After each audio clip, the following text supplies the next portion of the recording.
Hi folks, Alromantic and HotRodHippie here. Welcome to Tooltip Tuesday. Maybe I should take this off. That's better. Well, let's get to it.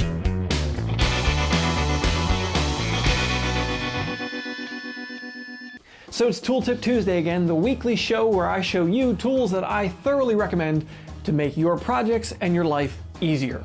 This week, we're talking about the half-mask respirator.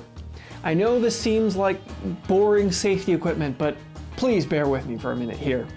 A lot of people, when they think of wearing a respirator, think of protecting their lungs. They think of something like this thing, this Soviet surplus gas mask I bought for a Halloween costume years ago. That's not what you need to think about. What you need to think about is the smaller, the more compact available respirators nowadays for all the projects you're doing. Whether it be grinding, welding, drilling, cutting, if you're doing concrete work, you're doing home improvement work, that wood dust, none of that is good for your lungs. You need to be thinking about that. I wear a respirator almost every day when I'm working in the shop.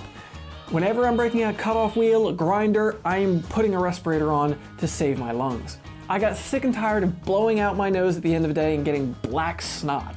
That's not good. Anything that I'm getting in the filters of this was something I was going to be breathing in. You know, just today I was grinding on some lead, actual old school lead on a 1941 Sterling truck cab. And when I was doing that, I was glad I had this thing on. There was no way in this world I wanted to be breathing in that lead dust flying off of that vehicle. You need to think about that when you're working on cars. Pick up whatever is going to work for you, whether it be the cheap dust masks. Personally, I really do like this Miller one, this LPR-100 that they have.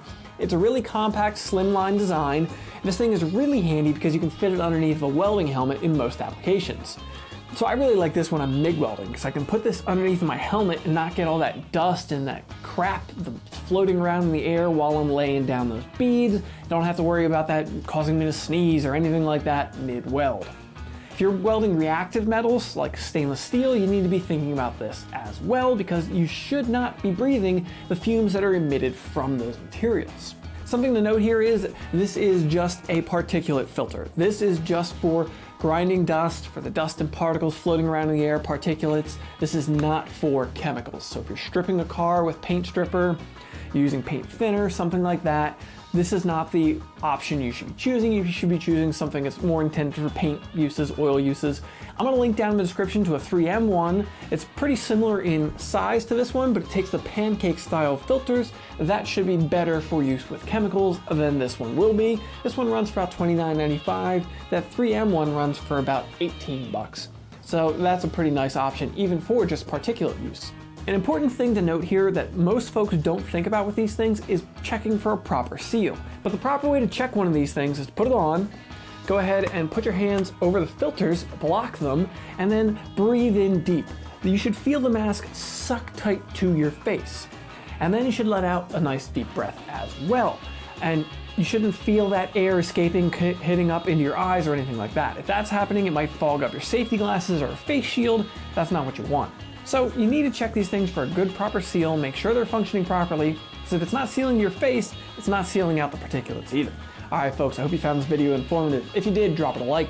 Let me know in the comments down below. What do you wear for personal protective equipment? Do you wear one of these? Do you wear just a simple dust mask? Do you tough it out like a man's man or a woman's woman? Or what do you do? Subscribe to the channel for more content like this every week. I promise it won't always be a lecture. Thanks for coming around, folks.